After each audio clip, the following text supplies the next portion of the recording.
Então, pessoal, bom dia, né? Mais uma vez nós estamos reunidos aqui, né, na Casa Espírita Pão Nosso, e a gente dá continuidade no nosso estudo semanal. Nós estamos no capítulo 13, né? E semana passada, né, foi o Raimundo que fez orientou os estudos, porque a gente não diz aqui que tem ninguém ensinando ninguém, né? A gente está, cada um trazendo a sua experiência, trazendo a sua leitura, e a gente compartilha informações, né? Quem está aí, quem está eventualmente aqui nessa posição, está todo mundo aprendendo, né? Todo mundo ensinando e todo mundo aprendendo. O título desse capítulo é que a vossa mão esquerda não saiba o que dá a vossa mão direita. Então, inicialmente, a gente faz uma oração de abertura. O senhor faz a oração para nós, senhor Marcosinho? Um Pai Nosso para a gente iniciar. Pai nosso que está nos céus, santificado seja o vosso nome. Santificado seja o seu nome. Venha a nós o seu reino. Seja feita a sua vontade, assim na terra como no céu. Deus, o nosso de cada dia, dai-nos hoje, Senhor. Perdoa as nossas dívidas, Pai, assim como nós perdoamos aos nossos devedores. E não nos deixeis cair em diversas provações, mas livrai-nos de todos os males, todas as perseguições que contra nós vierem, assim seja. Amém. Então, conforme dito, né, o nosso tema de hoje é que a vossa mão esquerda não saiba o que dá a vossa mão direita.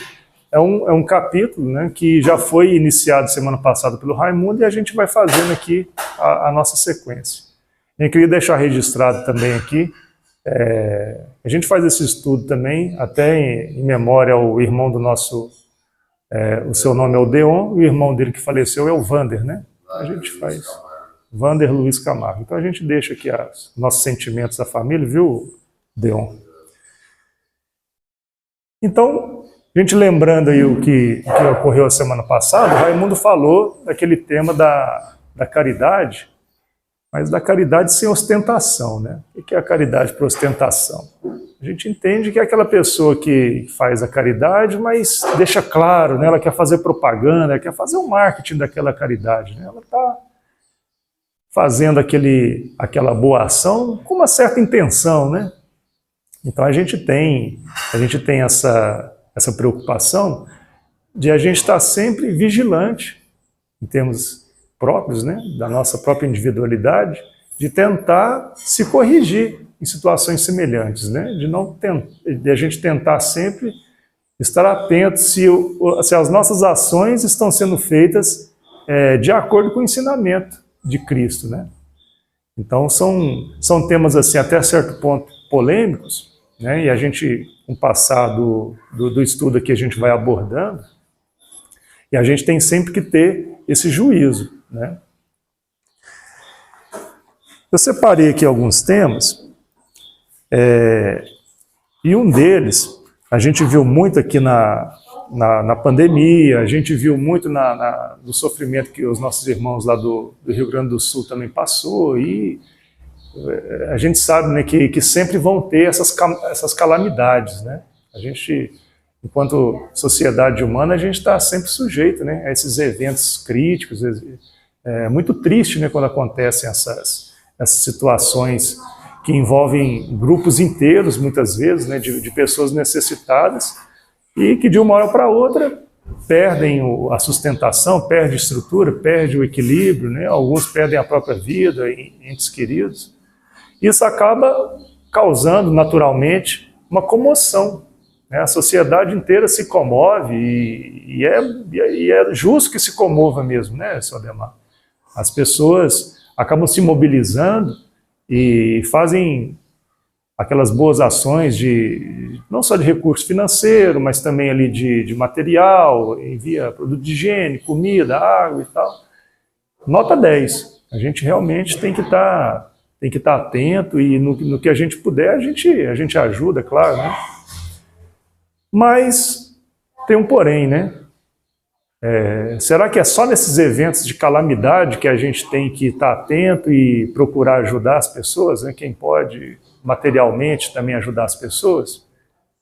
A gente tem sempre que fazer esse juízo, né?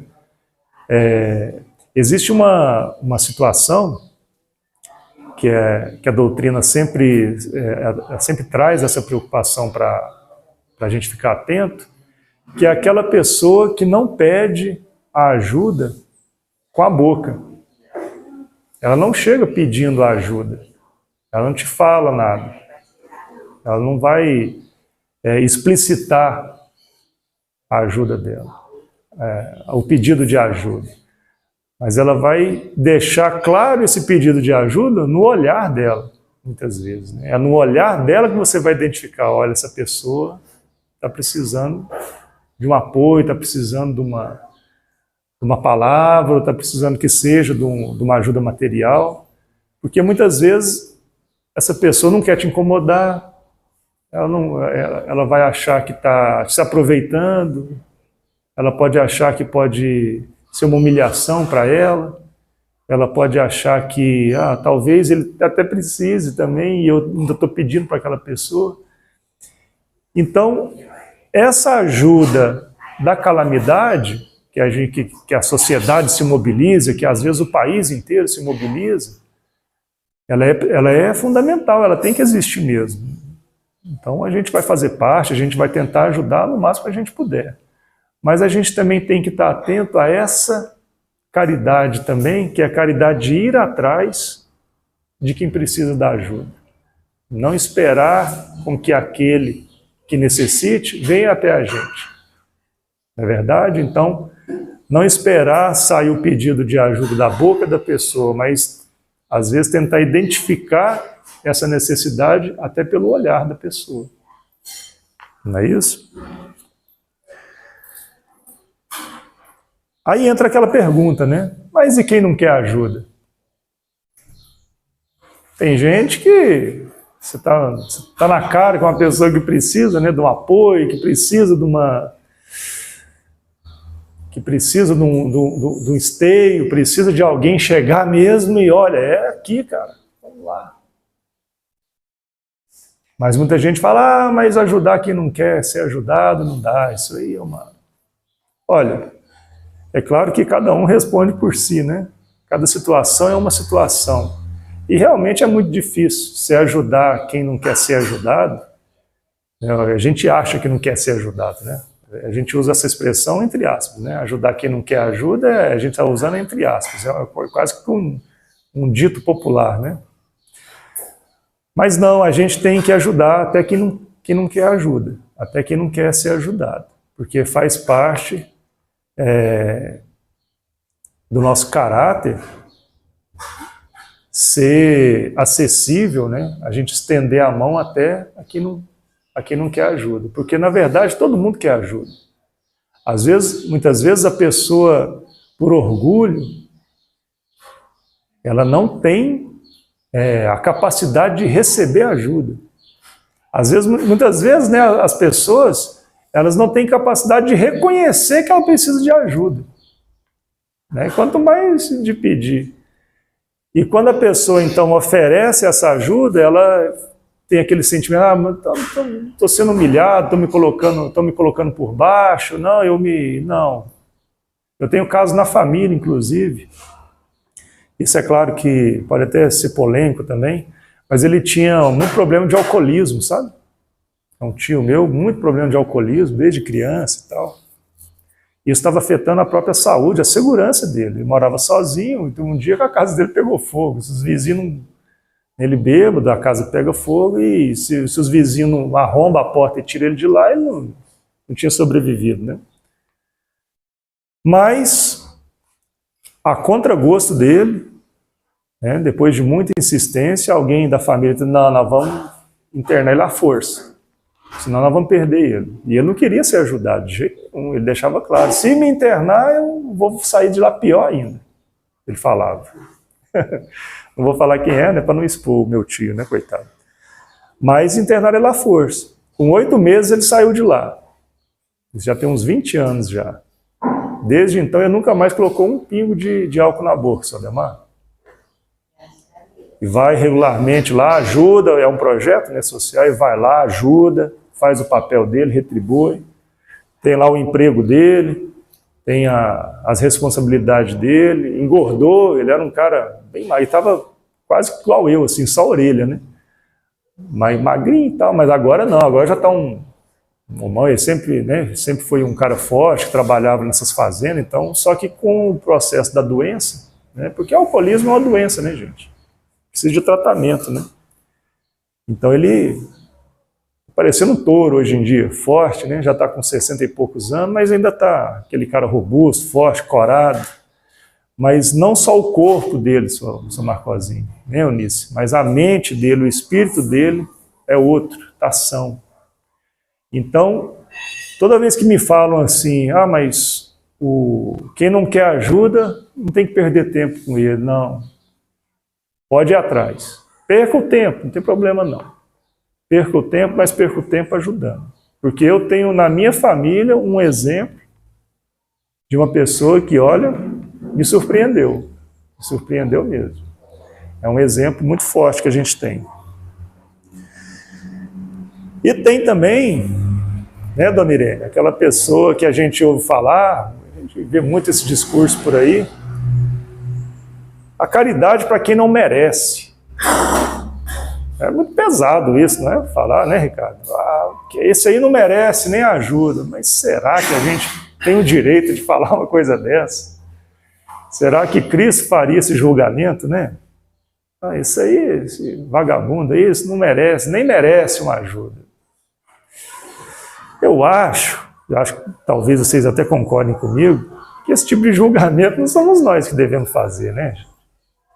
Julgar se uma pessoa merece a nossa caridade, se merece o nosso zelo, se merece a mão amiga, não é uma questão que nós devemos tratar. Deixa entre Jesus, entre Deus e essa pessoa decidir, né, se ela merece. Por via das dúvidas, nós vamos fazer o que o nosso coração manda. Se o nosso coração manda reservar a caridade para um bandido, ou que seja para tem aquela situação de quem já está muito velhinho, que já está naquela situação terminal, e pensa, mas aí vai ficar. Não, cara.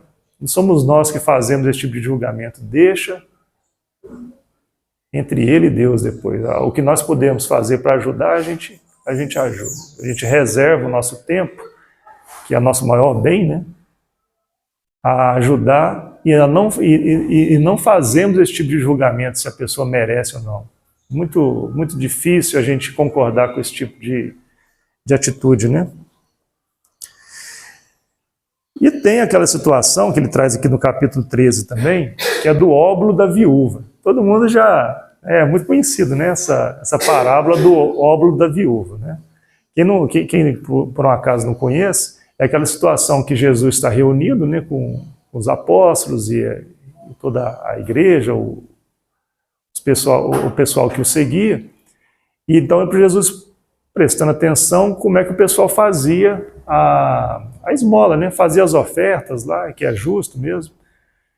Mas não é que Jesus estava vigiando quem dava dando muito ou quem dava pouco, não era essa a situação.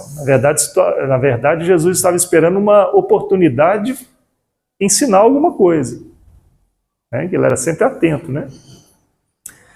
Então passou várias pessoas fazendo lá as doações, fazendo as ofertas, e nisso veio uma viúva, né? E a viúva, coitadinha, foi lá, pegou o que ela tinha e jogou duas moedinhas, né, dentro lá, e provavelmente saiu de fininho, né, porque a oferta dela foi muito pequenininha, né, frente ao resto do pessoal. Então Jesus usou dessa situação de uma oportunidade para ensinar. Então ele chama os que estavam próximos a ele, né, os discípulos, e fala: olha, muita gente chegou aqui, jogou um monte de dinheiro, um bom dinheiro, né? Mas eu digo que aquela viúva foi a que mais contribuiu. Por quê? Porque os outros tiraram do que estava sobrando para eles. Ela tirou do que ela tinha, do pouco que ela tinha. O que ela tirou fez falta para ela. Os outros doaram o que estava sobrando para eles. Mas eu não entendo que Jesus está falando assim, então todo mundo tem que chegar e tirar, tem que doar tudo que tem para poder ser uma coisa. Não, não é isso. Não é que ele está dizendo que todo mundo tem que doar todo o bem material que tem, não é isso. O que ele está dizendo é o seguinte, não é o valor material que você está doando que faz a diferença. A diferença está na intenção que você faz. Está na sua pureza de espírito ao fazer aquela ajuda, no caso foi uma esmola, né? O óbolo quer dizer esmola, né? Então, até nos dias de hoje a gente percebe isso aí. Muita gente acha que como é que a gente vai dizer isso sem ser ofensivo, né? Muita gente acha que se compra o bem ou se compra a caridade com dinheiro, né? Então você vai ficar muito bem com Deus, dando muito dinheiro para a igreja, dando muito dinheiro para a caridade, quando na verdade não é bem assim, né? Veja que ela deu 2 moedinhas lá, né? Se bobear essas 2 moedinhas hoje, seria como uns 50 centavos, R$1, R$2, né? E ela fez uma oferta de muito mais valor do que aqueles que tinham muito, doaram muito, mas doaram o que não fazia falta a eles. É claro que eles vão ter o peso deles, né? Logicamente, não é uma crítica a quem doou o que estava sobrando, que estava em abundância, mas é um elogio, né? É uma apologia a quem conseguiu doar pouco, mas era o que era possível a ela. É verdade? E ele tem uma outra, ele traz também aqui nesse mesmo capítulo uma outra alegoria, né, uma outra situação, essa já traga pelos Espíritos, que é aquela situação onde Deus chama 2 homens, né? Eles vão reencarnar e Deus fala assim, o seu José vai receber um saco e ele vai reencarnar como rico. O Joaquim, ele também vai receber um saco e ele vai reencarnar como um pobre. E tudo que eles fizerem de caridade, vai colocando em cada um dos sacos. Aí quando eles faleceram, né, que voltaram lá para o plano espiritual, então foram fazer a prestação de contas. Quando o seu José, que era o rico, entregou o saco, aquele saco estava cheio de moedas, né? Porque tudo que ele fez de caridade, de doação, de esmola, foi enchendo aquele saco. Então quando era uma pessoa rica, então aquele saco ficou daquele tamanho. Em compensação, o Joaquim, que foi o que reencarnou como um pobre, recebeu um saco do mesmo tamanho, mas o saco dele estava quase que, né, às vezes a expressão fininha, né, estava só uma tirinha, né, coitado, e tinha um pouquinho coisa lá dentro. E ele até pediu desculpas, olha, eu não tive condições, porque eu era pobre, mal dava para mim, e aquela situação, mas mesmo assim ainda conseguia esse pouquinho aqui. Não, vamos fazer então aqui agora a prestação de contas. Então, trouxeram uma balança, colocaram o saco grandão, né, cheio de moedas, e pesou, né, a balança foi lá para baixo. E veio depois o saco do Joaquim, que era o pobre, e colocou. No que coloca o saco do Joaquim, a balança dele foi lá para baixo e a do José foi lá para cima. Mas por quê? Porque o valor daquela doação do Joaquim tem mais valor do que a doação do José. Foi mais penoso, foi mais sacrificado, né, dona Irene? Então, para o Joaquim do que para o José. Né? Então a gente tem sempre que ter isso em mente, não é o valor material. É claro que o material também ajuda. A gente já discutiu isso aqui, né, Ricardo, outras vezes aqui também. Aquele caso que a gente até comentou outro dia aí, do influencer que fez lá uma ação, né? Vamos dizer que é uma ação social, aí pegou questão de cesta básica e foi distribuindo para as famílias pobres, mas com uma câmera filmando e ele, né, e as pessoas pegavam a cesta básica, mas tinha que fazer um vídeo com o cara, então ficou aquela situação. É ridículo, né? É isso mesmo, ridículo. Aí o que acontece? O influencer coloca isso na internet e vem aquele pessoal em cima dele. Ah, mas como é que você faz uma coisa dessa? Você está fazendo um marketing em cima da desgraça dos outros. E estava mesmo, aparentemente estava mesmo. Mas aí, sei lá, de 2.000 comentários lá, tinha um que falou assim, realmente, está parecendo que foi mesmo, para parecer que ele fez. Parece que ele vai ganhar mesmo muitas curtidas, compartilhar, vai ter repercussão para ele, por isso que ele fez. Mas, mesmo tendo feito assim, pensando em se autopromover, eu acho que era 200. Essas 200 famílias aí hoje vai ter o que comer. Eu, sentado aqui na minha casa, no meu sofazinho aqui, criticando ele aqui, nenhuma família vai alimentar hoje, não. O Natal das famílias que ele ajudou vai ter pelo menos um arroz com feijão lá. E eu não ajudei nenhuma família. Então, quem sou eu para julgar o cara? E eu vou também por essa linha. Né, Sodemar? Apesar da gente saber que não é a caridade material a que mais, a sublime das caridades, mas não dá para negar que ela é importante também. Não é verdade? E que a gente também pensar no próximo, não ser egoísta, ter ânimo para estudar, para sair da cama de barriguinha cheia, convenhamos, é muito mais fácil do que morrendo de fome, não é? Então, a gente tem essa situação de pesar a caridade material, mas tendo esse cuidado, ela é importante também. Ah, mas o cara se promoveu em cima deles lá. Meu amigo, aí então não cabe a mim julgar. Ele que se vire depois com Deus lá, se for o caso, para ele se explicar depois lá. Não vai caber a mim, como cristão, e muito menos a nós como espíritas, né, Eunice, de fazer julgamento de outra pessoa, não. Quem de nós também nunca deu uma esmolinha também, pensando na retribuição, né? Ninguém aqui é santo, né? Como diz o ditado. Aí então vem isso.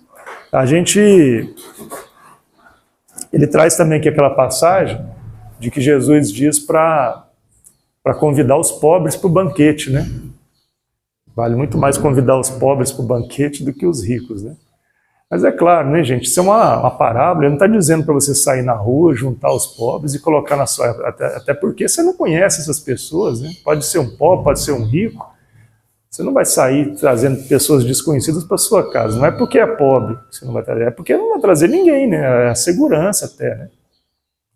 Mas, enfim, eu entendo isso porque muitas vezes a caridade ela é feita, a boa ação é feita, mas pensando numa recompensa, ou pensando até numa retribuição, né? Antigamente tinha muito, me passa agora pela cabeça, aquela pessoa que era mais pobre, assim, mas aí o fazendeiro era o padrinho do filho dela. Nessa Marcosinha não tinha muito isso? O fazendeirão lá do interior era o padrinho do... Por que ele era o padrinho do filho do pobre lá? Porque o pobre estava querendo ali criar uma relação, alguma coisa ali, né? Tinha sempre ali uma... Então, né? O interesse, isso, boa palavra, Eunice. Tinha sempre um interesse ali por trás, né? Talvez, às vezes até não, né? Mas fica parecendo.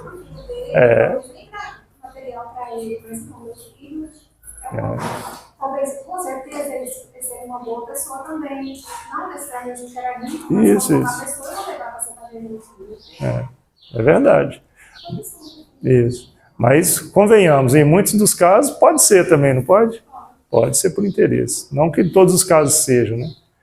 Mas, enfim, essa caridade que é feita pensando no interesse, na retribuição, né? Eu só convido para o aniversário do meu filho quem convida meu filho para o aniversário dele. Ué, meio... Se ninguém nunca convidar, o outro nunca vai ter, né? Se ninguém quebrar essa... né? E talvez não seja o melhor critério também, né? Para você fazer esse tipo de tomar esse tipo de decisão, né? Então, essa situação do fazer a caridade sem esperar o reconhecimento, sem esperar a retribuição, né? Talvez seja o passo mais decisivo para as nossas consciências, né? Ou talvez seja o mais difícil para a gente fazer, porque exige muito equilíbrio, né?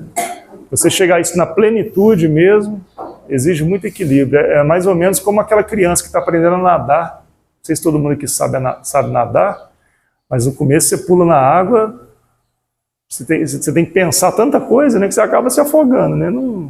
Aí com o passar do tempo, você vai pegando uma certa prática, você vai entendendo como é que funciona a respiração, o movimento aqui. No final das contas, a criança já pula, já sai do outro lado, nem viu o que ela está fazendo, só se divertiu fazendo tudo. E o nosso processo de crescimento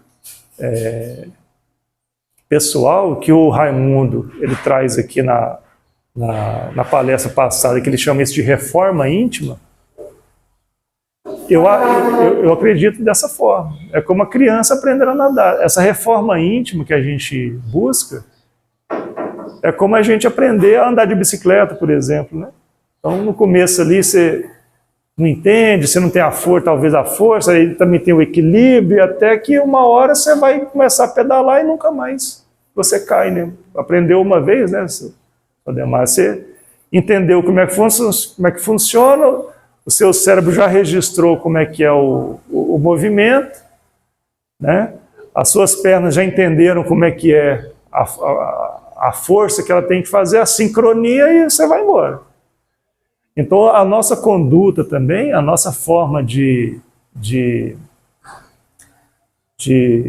conduzir as nossas decisões, de raciocinar sobre os desafios que a gente tem, ela é como aprender a andar de bicicleta, é como aprender a nadar. No começo, essa reforma íntima ela é dolorosa, ela te exige muito, né? Ela te expõe, né? Porque, veja bem, a pessoa que está, de repente, uma pessoa que sempre foi agressiva, uma pessoa que sempre foi, o pessoal chama de estupim curto, né? Aí, de repente, essa pessoa passa a ter paciência, essa pessoa passa a refletir mais, essa pessoa passa a não olhar somente a capa do livro, passa também a se interessar pelo conteúdo do livro, né? Que é cada um de nós, né? Cada livro é uma pessoa, cada livro é um ser humano. Isso deixa a pessoa diferente e faz parte dessa reforma íntima, né?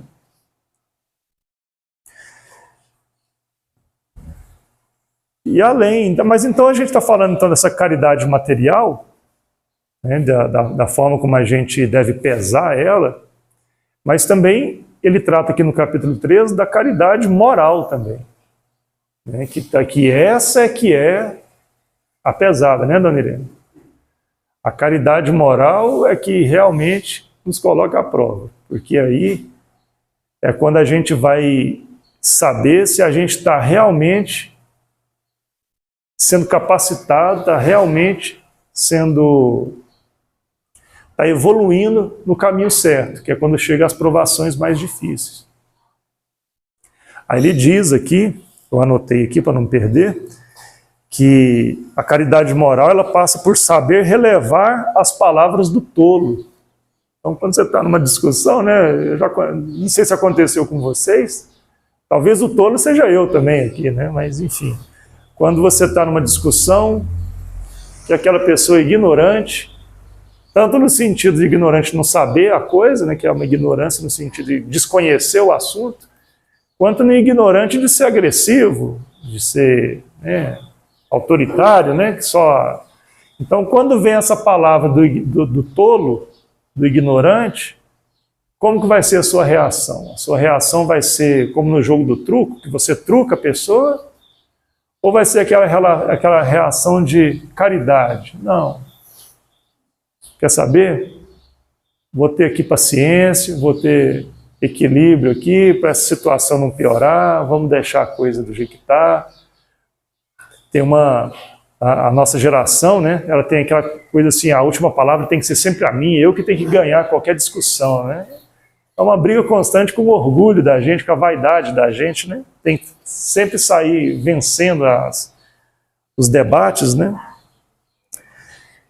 E tem essa situação, então, da pessoa que é o tolo, mas tem também a pessoa que você percebe, a pessoa está no momento de desequilíbrio dela, né? A pessoa que está passando por um momento, talvez emocional, ou um momento na família que está perturbando essa pessoa, a pessoa está num momento de desequilíbrio, aí você tem pode ser um colega de trabalho, pode ser um vizinho, pode ser uma pessoa até mais próxima, mas essa pessoa te insulta ou te faz um tipo de agressão até mais pesada, e você pensa, pô, dá para ver que a pessoa está com desequilíbrio. Essa caridade é difícil de fazer. Porque muitas vezes você está, como a gente disse anteriormente, você está abrindo mão do seu orgulho, né? Da sua própria personalidade em prol de ajudar, de fazer uma caridade para uma pessoa que te ofendeu, que te agrediu, que te insultou. Que é a mesma coisa, né, seguindo aqui, da relação com os aflitos também. A gente tem que saber entender que às vezes você está numa situação onde passa uma mulher ou passa um homem que nem te cumprimenta, nem te deu um bom dia direito, nem fez conta de você. Você pensa, ué, fiz nada para a pessoa e a pessoa simplesmente me ignorou, não me... Mas às vezes essa pessoa pode estar com um filho doente, pode estar com um pai acamado, precisando de auxílio e ela não pode estar lá ajudando. Ela pode estar com um problema material muito forte, uma dívida muito grande que vai vencer, e se ela não paga essa dívida, então... Isso também é caridade. E é difícil de fazer. Você aguentar uma coisa contra a sua própria personalidade ou contra um filho seu é muito difícil. Teve a situação que eu já comentei com vocês outro dia aqui, que eu estava chegando com meu filho na natação dele, só eu e ele, andando assim na calçada, já desceu do carro e fomos entrar. Aí nisso sai um pai com outro filho, maiorzinho, meu filho uns 5 anos, o outro menino uns 8, 9, então bem maior. E quando passa pela gente, o outro menino vem e dá um soco, pega bem um murro, bem dado mesmo no peito do meu menino. E o meu menino, assim como eu também, todo mundo assustou, né? Acertou e ele ficou ali assustado. E o pai do outro menino, meu filho, pelo amor de Deus, me pediu desculpas. Nossa, me desculpe e tal, meu filho é autista. Então você me desculpe. Coitado, ficou sem saber o que fazer, né? Mas a reação da gente como pai, e como mãe também, claro, né? Mas como pais, no caso, é uma situação muito difícil. Você vê o seu filho ser agredido do nada assim e você manter essa compostura. Né? Porque a reação da gente é o instinto. Claro que não é bater na criança, né? Mas é ir para cima do pai. Né? Quem estava na minha categoria de peso ali era o pai do menino. Né? Mas então, esse equilíbrio que a gente busca. Né? Então a gente consegue se controlar, se reequilibra. O menino, que é no caso meu filho, ele ficou assustado. Entrei com ele lá já olhando para ver se o menino ia voltar o outro, né? Mas enfim, o pai dele controlou ele lá. Entrei com ele na academia e ele já começou a querer chorar, claro, né? E eu falei para ele, ó, você viu o que aconteceu ali? Eu falei assim, papai, o menino me deu um murro. Eu, pois é. E você viu que você nem caiu com o murro? Ele ficou assim, é mesmo, eu não caí. Pois é, porque você é a faixa vermelha de karatê, cara. Tá vendo que o karatê tá fazendo efeito? Aí aquele rostinho de choro dele já virou um rostinho melhor, já melhorou. Ele é mesmo, né, papai? Eu nem caí. Pois é, você faz o treinamento do karatê, o menino muito maior que você te deu um soco e nem conseguiu te derrubar.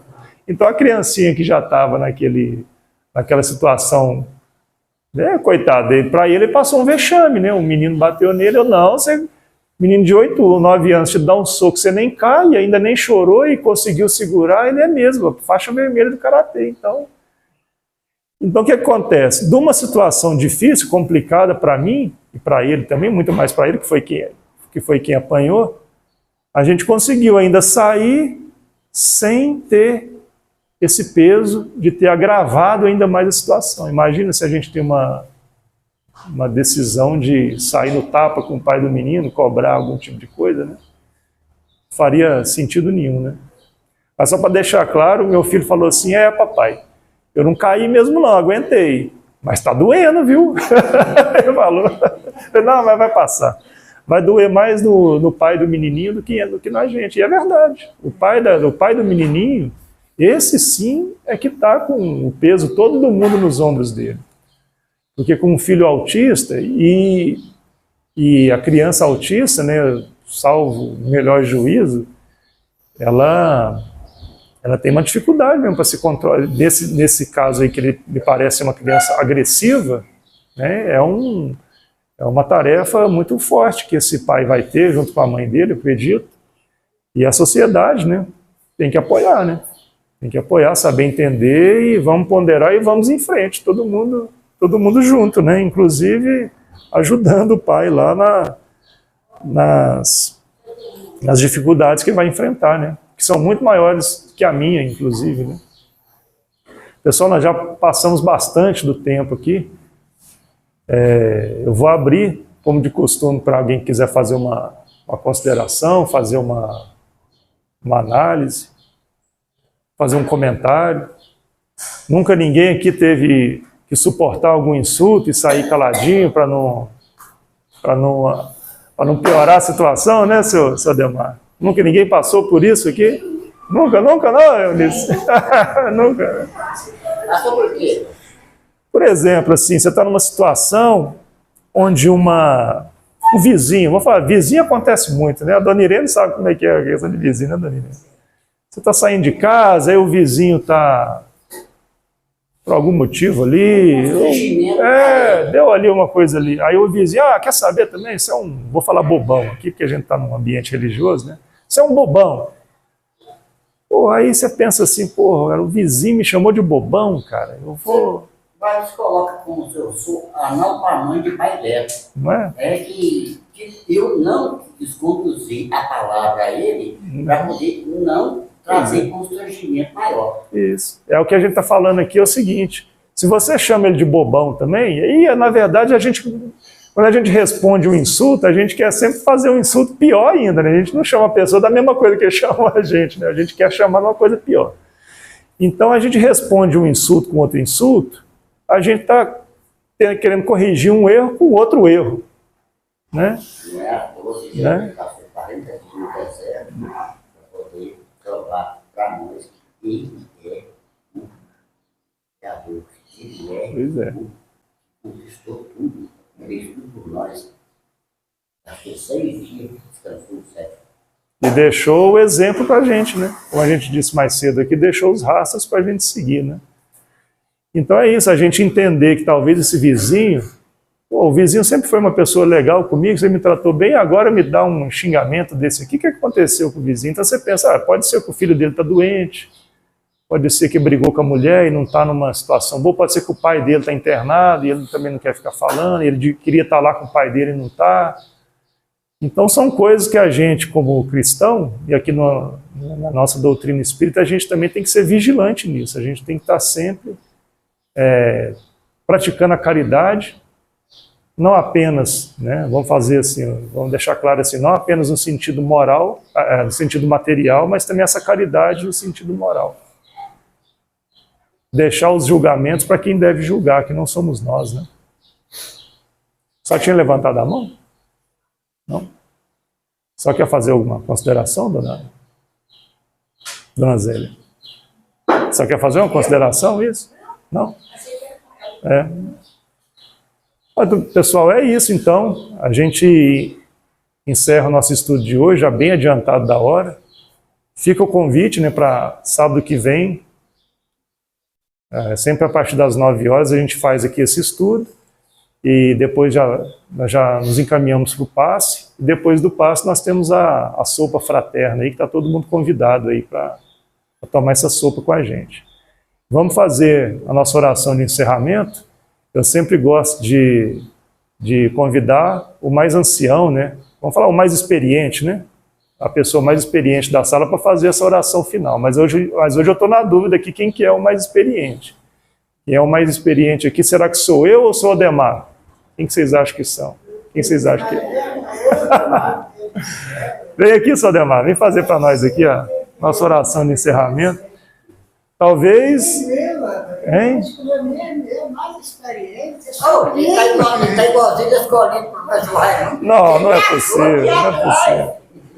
Só faz oração de encerramento para nós, seu Ademar? Gente, foi pela primeira vez que eu estou sendo convidado aqui para fazer essa oração aqui junto com o Marcelo, né? É mesmo? Primeira vez? Mas não seja a última. Ah, que bom, né? A primeira pode ter, mas não seja a última, tá mais?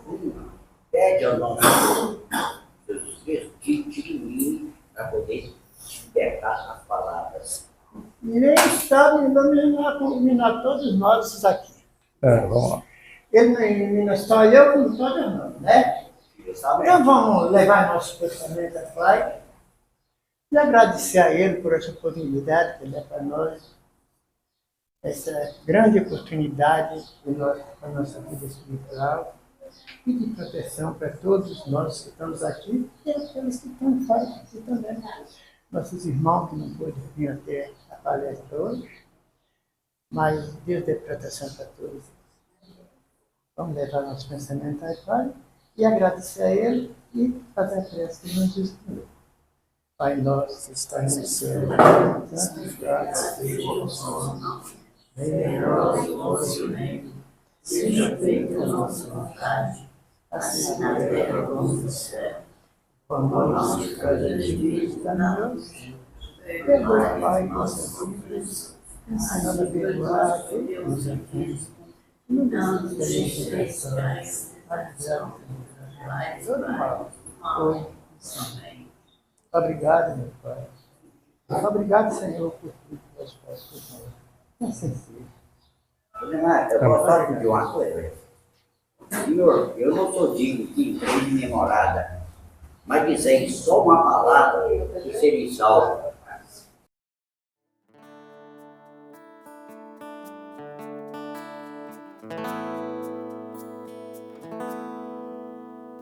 Por favor,